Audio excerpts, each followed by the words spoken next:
মিছিলের আজকে আমরা এই অন্তিম পর্যায়ে দাঁড়িয়ে আছি।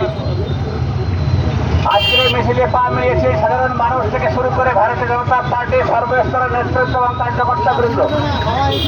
বন্ধুগণ, আজকে আমরা এক অত্যন্ত যুগ সন্ধিক্ষণ দাঁড়িয়ে আছি, যেখানে সদ্য কয়েক মাস আগে ভারতীয় সেনাবাহিনী যেভাবে সবুজ এবং বৈজ্ঞানিক পরিচয় দিয়েছে অপারেশন সিঁদুরের সাফল্যের মধ্য দিয়ে ভারতীয় সেনাবাহিনী অতীতে উড়ি হামলার যে প্রতিবাদ পাকিস্তানের যে সার্জিক্যাল স্ট্রাইকের মধ্য দিয়ে ভারতীয় সেনাবাহিনী ভারতবর্ষকে গর্বিত করেছে।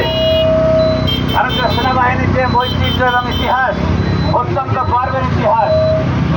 আমরা জানি যখন ইন্দিরা গান্ধী প্রধানমন্ত্রী ছিলেন এবং বাবু জগজীবন রাম সেই সময়কার ভারতবর্ষের স্বরাষ্ট্রমন্ত্রী ছিলেন, এই দুজনের যৌথ প্রয়াসে যে অবিভক্ত পাকিস্তান থেকে পূর্ব পাকিস্তানকে ছিনিয়ে এনেছিলেন ভারতীয় সেনাবাহিনী, জন্ম নিয়েছিল বাংলাদেশ।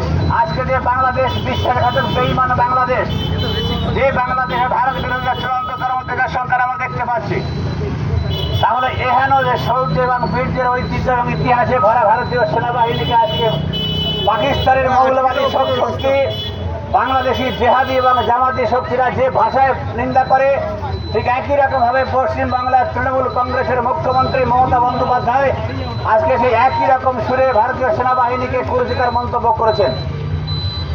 আজকে তিনি জনগণের মুখ্যমন্ত্রী নন, আজকে আমি বলতে বাধ্য হলাম যে তিনি তৃণমূলের মুখ্যমন্ত্রী।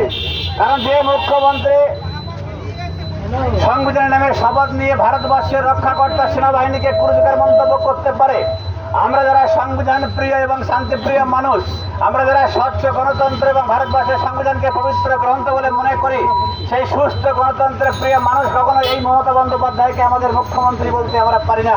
তিনি একমাত্র তৃণমূল কংগ্রেসের মুখ্যমন্ত্রী এবং তৃণমূলের সকলেই নয়। যারা অশিক্ষিত থেকে শুরু করে যারা চোর, যারা বাটপার তোলাবাজ, তাদের মুখ্যমন্ত্রী চাচুর। কারণ সেই মুখ্যমন্ত্রী একদিকে যেভাবে চাকরি চুরি করেছে, দুর্নীতির পর চরম শিখরে, অপশাসন, হিন্দু নির্যাতন থেকে শুরু করে সমস্ত বিষয়ে পশ্চিমবাংলাকে পিছিয়ে দিয়েছে। আজকে